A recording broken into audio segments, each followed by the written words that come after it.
KBR news కి స్వాగతం. సోదరులు కేశవ్ గారు చెప్పినట్టు ఎక్కడ కక్ష సాధింపు లేకుండా పారదర్శకంగా చేసే కార్యక్రమం 100% ప్రజలకి తెలపాలనే ఉద్దేశంతో ఈరోజు ఇంత సుదీర్ఘంగా 3.5 గంటల సేపు కేబినెట్ సమావేశం జరిగినప్పుడు మధ్యలో గౌరవ అడ్వకేట్ జనరల్ గారిని కూడా ఆహ్వానించి ఆయన సలహా కూడా తీసుకుంటే ఉత్తమంగా ఉంటుందన్నప్పుడు కేబినెట్లో ఆయన్ని కూడా ప్రత్యేకంగా ఈరోజు ఆహ్వానించి సమాచారం వాస్తవాలు ఏంటి, ఏ విధంగా ప్రొసీడ్ అవ్వాలనే విషయం పైన చాలా కూలంకషంగా చర్చించాం.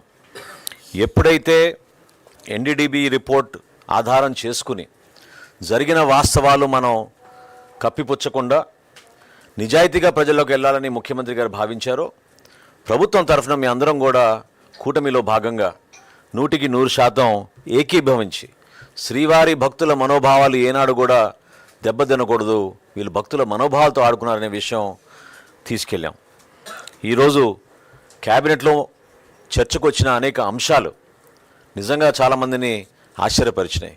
సహచర మంత్రులందరూ కూడా ఈ విధంగా వాళ్ళు చేసిన తప్పుల్ని ప్రజల పక్షాన మేము మాట్లాడుతున్నప్పుడు, భక్తుల పక్షాన మేము మాట్లాడుతున్నప్పుడు ఎదురుదాడికి దిగి రాష్ట్రంలో ఏదో విధంగా సమస్యలు సృష్టించడానికి చూస్తున్న ఆ పార్టీ.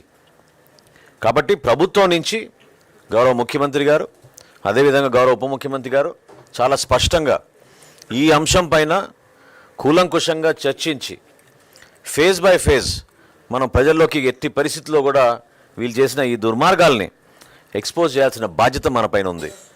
ఒక చిన్న ఉదాహరణ మీకు చెప్తాను. ఎప్పుడైతే రిపోర్ట్ వచ్చిందో 2022లో అది మొట్టమొదటిసారి రిపోర్ట్ వచ్చింది. రిపోర్ట్ వచ్చిన తర్వాత ఏనాడు కూడా వాళ్ళు మరొకసారి ఆ ఘీ శాంపిల్స్ని టెస్ట్కి పంపించలేదు.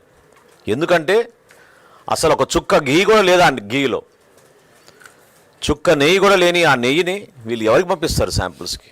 ఏనాడు కూడా పంపించలేదు. అదే మన కూటమి ప్రభుత్వం వచ్చిన తర్వాత ఇప్పటి వరకు దాదాపు 12 నుంచి 15 సార్లు ఈ ల్యాబ్ టెస్టింగ్కి పంపించి ఎప్పటికప్పుడు నాణ్యత లోపం లేకుండా ఉండే విధంగా జాగ్రత్తలు తీసుకుంటున్నాం.